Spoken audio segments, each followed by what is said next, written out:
Hello friends, welcome to Thanneerpanthal. Guys, ഇന്ന് നമുക്ക് തണ്ണീർപ്പന്തൽ വറ്റ ചാകര വന്നിട്ടുണ്ട്. നല്ല വെള്ള വറ്റ വന്നിട്ടുണ്ട്. ഇന്ന് നമ്മൾ ആ വറ്റയിൽ നിന്ന് ഒരെണ്ണം എടുത്തിട്ടുണ്ടല്ലോ, നല്ല അടിപൊളി തവ ഫ്രൈ ചെയ്ത് അടിപൊളി സ്പെഷ്യൽ തണ്ണീർപ്പന്തൽ മീൽസ് കഴിക്കാൻ പോവാണ്. ഇനി വറ്റ കാണിക്കണ്ടേ? ഗൈസ്, അപ്പോൾ ഇതാണ് നമ്മുടെ വറ്റ. ഇത് കണ്ടോ, വറ്റ ചാകര നല്ല അടിപൊളി വെള്ള വറ്റയാണ്. അപ്പം നമുക്ക് ഇതിനകത്ത് നിന്ന് ഒരെണ്ണം എടുത്ത് തവ ഫ്രൈ ചെയ്ത് സ്പെഷ്യൽ മീൽസ് കഴിക്കാം. Okay, come on. ഗൈസ്, കഥയിൽ ചെറിയൊരു ട്വിസ്റ്റ് ഉണ്ട്. നമ്മൾ തവ ഫ്രൈ ചെയ്യാന്ന് ഓർത്താ ഇരുന്നേ. അപ്പൊ സന്തോഷം പറയാ എന്നാ നമ്മുടെ പച്ചക്കുരുമുളകിട്ട് ഇലക്കകത്ത് വാട്ടി കൊണ്ടിട്ട് വറ്റ റെഡിയാക്കിയതാണ് ഞാൻ ഉദ്ദേശിക്കുന്നത്. നല്ല കുരുമുളക് പച്ചക്കുരുമുളക് നോക്കിയിട്ട് 2 കാന്താരിയൊക്കെ ഇടുവാണെങ്കിൽ നല്ലതായിരിക്കുന്നത്. സന്തോഷം ഇത് പറഞ്ഞു കേട്ടപ്പോഴേ എനിക്കൊരു ആഗ്രഹം, അന്നാ തവ ഫ്രൈ ചെയ്യുന്നേക്കാട്ടും ഒന്ന് പൊള്ളിച്ച് കിട്ടിയാൽ കൊള്ളാന്ന്. പൊള്ളിച്ചതാണ്. എന്നാ പിന്നെ നമുക്ക് അതിനകത്തേക്ക് കിടക്കാം അല്ലേ?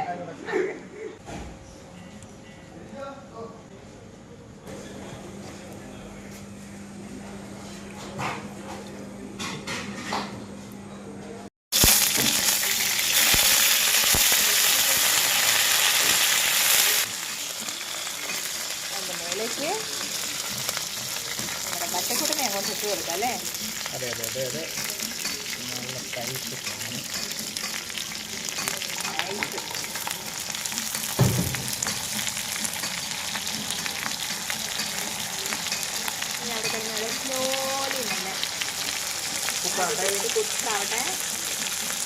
അവനെ നെയ്യ് സൈഡിലോട്ട് മാറ്റി കിടത്തിട്ട് പൊള്ളിക്കാനുള്ള മസാല നമുക്ക് റെഡിയാക്കാം.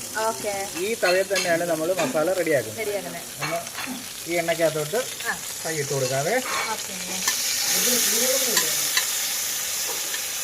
പച്ചമണം മാറുന്നിടം വരെ നമുക്ക് ഈ ഇളക്കി സെറ്റാക്കാതെ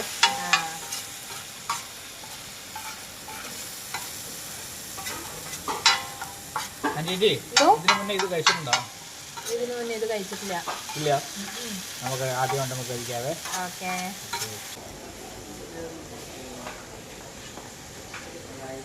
നമുക്ക് ഇലയിലേക്ക് ഇതിനെ മാറ്റാതെ അല്പം ഗ്രേവി വെച്ചു അതിന്റെ മേളിലേക്ക് നമ്മുടെ മീൻകുട്ടനെ ഇട്ടു. ആഹാ, ഇനി നമുക്ക് മസാല അതിന്റെ മണ്ടയ്ക്ക് കൂടി ഇങ്ങനെ തട്ടി കൊടുക്കാതെ സൂപ്പറായിട്ട് വെന്തിട്ടുണ്ട്. ഇനി നമുക്ക് ചെറിയ കലാപരിപാടിയൊക്കെ നിർത്താതെ ഈ ടേസ്റ്റ് കൂട്ടുന്നതാണ്. 2-3 പച്ചമുളക് ഇങ്ങനെ നിരത്തി വെച്ചു. നമുക്ക് മല്ലിയില 2-3 ഇട്ട് കൊടുക്കാം. ഇനി ലാസ്റ്റായിട്ട് കരിവേപ്പില വെക്കാം. 2-3 കാന്താരിയും കൂടെ നല്ല പഴുത്ത് തുടുത്തിരിക്കുന്ന കാന്താരി. അയ്യോ, എന്നെ പുകയ്ക്കോ നീ? ഇനി ഇച്ചിരി ലേശം തേങ്ങാപ്പാൽ ഇതിൻ്റെ മണ്ടയ്ക്ക് കൂടി ഇങ്ങനെ ഇട്ടിട്ട് വീഴട്ടെ.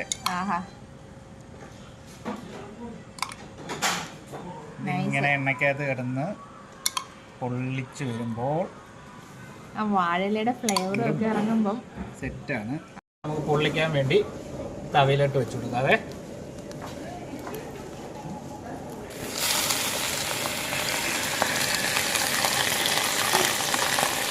മൂടി വെക്കണമായിരിക്കും അല്ലേ? മൂടി വെക്കാൻ പോവാണേ. ഗൈസ്, അപ്പോൾ നമ്മുടെ മീൽസ് റെഡി ആയിട്ടുണ്ട്. മീൽസിൻ്റെ ഒപ്പം കഴിക്കാൻ നമ്മുടെ ഇന്നത്തെ സ്പെഷ്യൽ ഐറ്റം വറ്റ, വെള്ള വറ്റ പൊള്ളിച്ചത്, അതും ഇവിടെ സെറ്റായിട്ടുണ്ട്. ആഹാ, അടിപൊളി. കേട്ടോ, എല്ലാം നന്നായി അടിപൊളിയായിട്ടിരിക്കുന്നുണ്ട്. എന്നാൽ നമുക്കൊന്ന് തുടങ്ങിയാലോ? പിന്നെ കറിവേപ്പിലയുടെ സ്ഥാനം എന്നും പുറത്താണല്ലോ, അതുകൊണ്ട് അവനെ നമുക്കങ്ങ് സൈഡാക്കാം. കഷ്ണം തക്കാളി.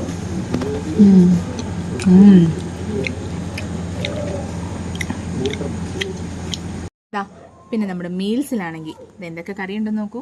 അവിയൽ, എരിശ്ശേരി, പിന്നെ വാഴക്കൂമ്പ്, തോരൻ, മീൻകറി, പിന്നെ ഇച്ചിരി കപ്പയുണ്ട്, അച്ചാറ്, പുളിശ്ശേരി.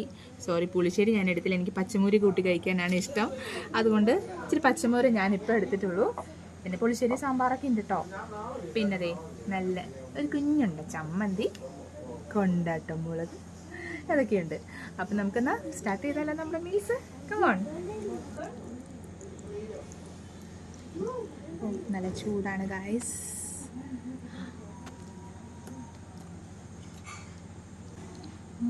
ഇത്ര ടേസ്റ്റ് ഞാൻ കേട്ടോ. അടിപൊളി ഗ്രേവി. മീനോ നല്ല ഫ്രഷ് സാധനം. കേട്ടോ, നമുക്ക് ചോറ് കൂട്ടി കഴിച്ചു നോക്കാം.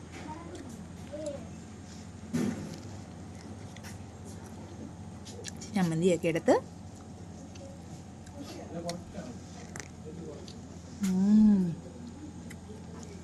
അടിപൊളി, ഒന്നും പറയണ്ട. ഇതാ പിന്നെ ഊണിൻ്റെ കാര്യത്തിനാണെങ്കിൽ ഇതാ നോക്ക്, നല്ല വാഴക്കൂമ്പ് തോരനൊക്കെ ഉണ്ട് കേട്ടോ.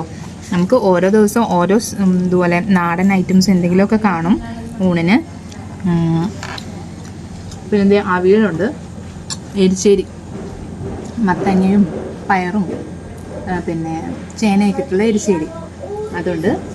പിന്നെ ഇച്ചിരി കപ്പയും നമ്മുടെ മീൻകൂട്ടനും കൂട്ടി ഒന്ന് കഴിച്ചു നോക്കാം നമുക്ക്.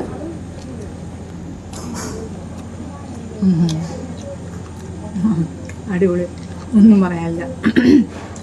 പിന്നെ ഈ മീൽസിൻ്റെ അപ്ഡേഷൻസ് ഞാൻ പറ്റുന്ന പോലെ ഡെയിലി ഇടാം കേട്ടോ. നമ്മുടെ മീൽസിൽ ഓരോ ദിവസത്തെ കറികൾ എന്തൊക്കെയാണെന്നുള്ളതൊക്കെ. അതുപോലെ നിങ്ങൾ വരുമ്പം തണ്ണീർപ്പന്തൽ വരുമ്പോൾ ഇനി നെക്സ്റ്റ് ടൈം നമ്മുടെ ഈ വറ്റ പൊള്ളിച്ചത് ട്രൈ ചെയ്യാൻ മറക്കണ്ട കേട്ടോ. അത്ര അടിപൊളി സാധനം, ഒന്നും പറയാനില്ല. ഓക്കെ, ശരി എങ്കിൽ നമുക്കിനി തണ്ണീർപ്പന്തൽ വെച്ച് കാണാം. ബൈ.